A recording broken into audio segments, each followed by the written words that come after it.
पोहे केले आणि गेले का खाल्ले ते पूर्वीचा जमाना तर जाऊ दे. सगळ्याची गोष्ट अशी कशी ही मनुष्य येऊनी आहे. हा एकदाची यायची एकदाच जायची. फिरून हा जन्म माणसाला भेटत नाही. हा मग गणबारे भेटू राहिला भाऊ. कुठं भेटू राहिला? हा मग म्हातारी तर म्हणतो की मला काय म्हणे म्हातारी? हा म्हणे भाऊ हा तो म्हातारा आला म्हणे जाऊन. काय म्हणे म्हातारा उजून आलं? हा उजून आला म्हणे तो म्हातारा. कस काय आलं रे? ते वर गेल ते ना. हा हा मग तिकडून गाराच्या पावसात. हा गरबाला ते तर हार पडलं. हा गाराचा पाऊस चालू झाला. आता माग आता डबकन खाली पडलं उतरलं पाहिजे बरं. आलं गल्ली गल्ली ना. अरे लवकर जा रे म्हातारा जर आहे घरी राहिलं असतं जेवलं असतं. हा मग म्हातारी बसलो होती वाट्यावर. हा. म्हणलं की बसलं म्हातारी जाऊ बोलू. ए राहिलाय का? अरे ते पोटी आले असं पोटी हा मग तसंच काहीतरी म्हणत होती राव. पोटी पोटी हा तुम्ही तर म्हणे येत नाही मग कसं आलं? कोणी आहे जर माणसाला नाही नाहीये एकदम ऋषी गेला तो गेला काय म्हणा. बाबा पोरगी जर झाली तर म्हणजे म्हातारी आली. पोरग झालं तर म्हणजे म्हातारा आलो. अरे बाबा ती जुनी परंपरा आहे. असं आहे का? त्याच्याकरता भक्ती करा भक्ती करा. याना देऊ येतील घरात साधू संतांचा रे दिवाळी दसरा हळदी कुंकाने यायचे मळवट भरत भक्ती नव्हे साधी मुळी केवळ सुडावरची पोळी भक्ती पांडवानं केली अंगी देव रामावली भक्ती जाणे जिव्हाळा तोची दैवाचा पुतळा रोज अशा प्रकारे देवाची भक्ती करायला पाहिजे. ही मनुष्य येवणी आहे आणि माणसाने जर देवाचं नामस्मरण जर केलं नाही बरी तर मग मनुष्य सर्पाच्या येवणीमध्ये जातो.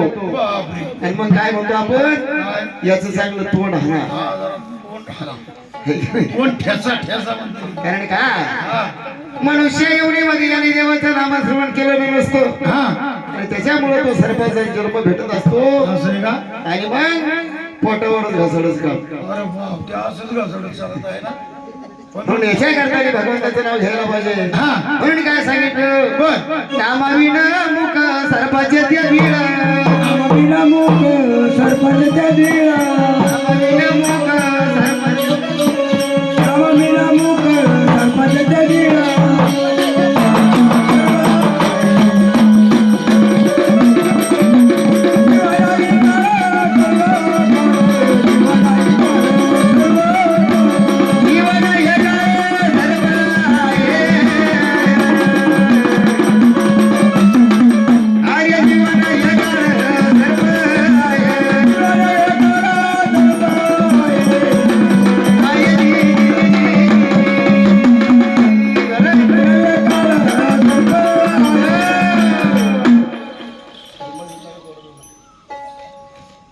म्हणून काय सांगितलंय बाबा?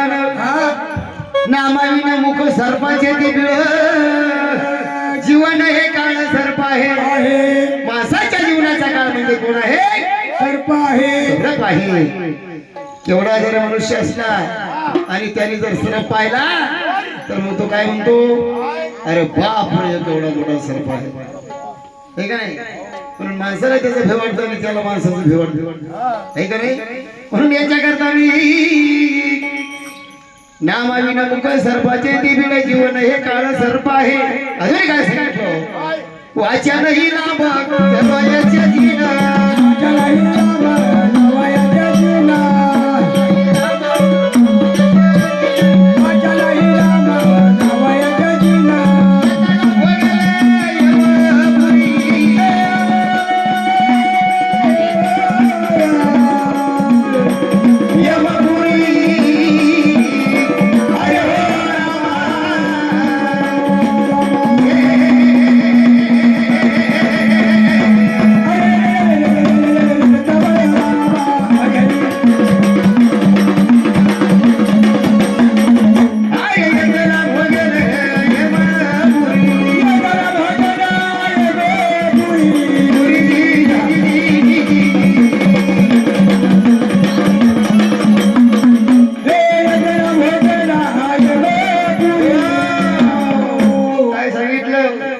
वाचनही लाभ जवळचे जीवन येताना भोगल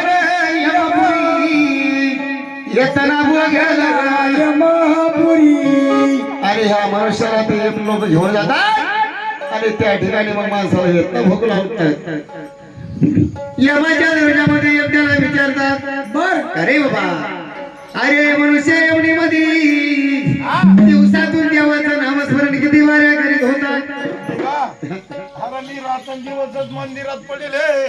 नुसतं झोपायला जात असं मग झोपालाच पहिल्या कुठं जागा होत्या घराई झोपाला गोदडी घेतली की चालला पारावर म्हणून बाबा आणि त्या ठिकाणी जर मनुष्य आलेला तर मग काय होतं काय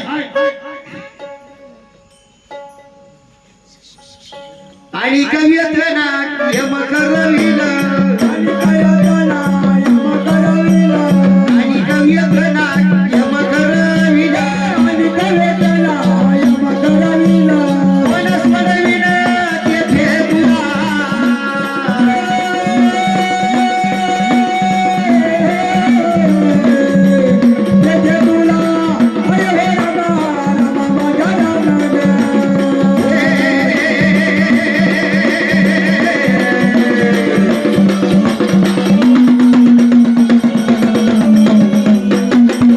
आई वनस्पतविना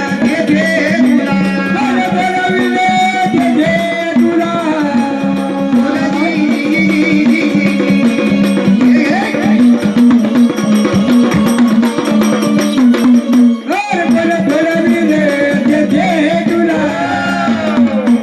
म्हणून बाबा काय सांगितलं आणि कवियत ना यम करविलं कोणच म्हणवीन तेथे तुला यमाच्या दर्यामध्ये गेल्याच्या नंतर एकट्यालाच माणसाला जावं लागत त्या ठिकाणी कोणी सोडायला येत नाही म्हणून याच्याकरता आणि माणसाने देवाचे नामस्मरण केलं पाहिजे या जन्मात येऊन कोणाची थट्टा करायची नाही आणि थट्टा केल्याने काय होतं माणसाला भट्टा लागला सिरात नाही थट्टा काही बरी नाही बरं का म्हणून थट्टा कशी आहे